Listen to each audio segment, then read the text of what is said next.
Hello friends, இன்றைக்கி முடக்கத்தான் துவையல் எப்படி செய்கிறதுன்னு சொல்லிட்டு பார்க்கலாம். இது செய்கிறது ரொம்பவே ஈஸி. இதில் நிறைய சத்துக்கள் நிறைந்திருக்குங்க.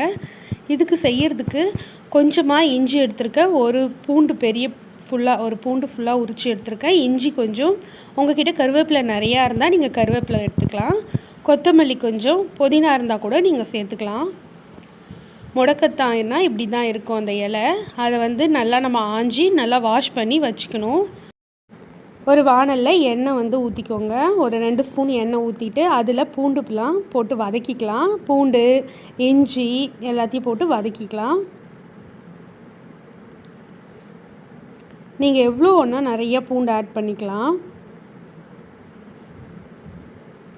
அதிலே 2 காஞ்ச மிளகா, உங்களுக்கு எவ்வளோ காரம் தேவைப்படுதோ அதுக்கு தகுந்த மாதிரி நீங்கள் காஞ்ச மிளகா ஆட் பண்ணிக்கோங்க. நான் ஒரு 3 அப்படி ஆட் பண்ணிக்கிறேன். அதை எடுத்துகிட்டு இதில் ஒரு 2 ஸ்பூன் உளுந்து ஆட் பண்ணிக்கோங்க.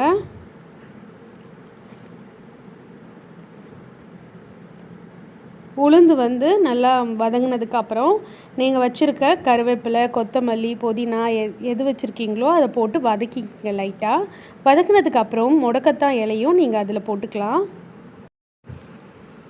லைட்டாக நீங்கள் வதக்குங்க. எண்ணெய் கூட கொஞ்சம் ஊற்றி நீங்கள் வதக்கிட்டே இருக்கலாம்.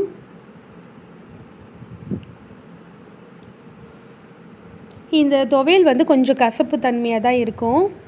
இதை சாப்பிட்றதுனால உங்கள் முட்டியில் இருக்க வலி, அப்புறம் வாய்வு கோளாறு எல்லாமே சரியாகிடும். முடக்குவாதம்லாம் இது சரி பண்ணணும்னு சொல்லுவாங்க. இது ரொம்ப கசப்பு தன்மையாக இருக்கிறதுனால புளி கொஞ்சம் நிறையாவே ஆட் பண்ணுங்கள். புளி ஆட் பண்ணிவிட்டு கொஞ்சம் கல் உப்பு ஆட் பண்ணி ஆறுனதுக்கப்புறம் அரைச்சிடலாம். அரைச்சிட்டு ஒரு சின்னதாக ஒரு எண்ணெய், கடுகு, கருவேப்பிலை இதெல்லாம் போட்டு நீங்கள் ஒரு தாளிப்பு கொடுத்துக்குங்க. அவ்வளோதான். இதை நீங்கள் சாப்பிட்டுட்டு வரக்குள்ள உங்களுக்கு ரொம்பவே முட்டியில் இருக்க வலி எல்லாமே சரியாயிடும். ட்ரை பண்ணி பாருங்கள் ஃப்ரெண்ட்ஸ்.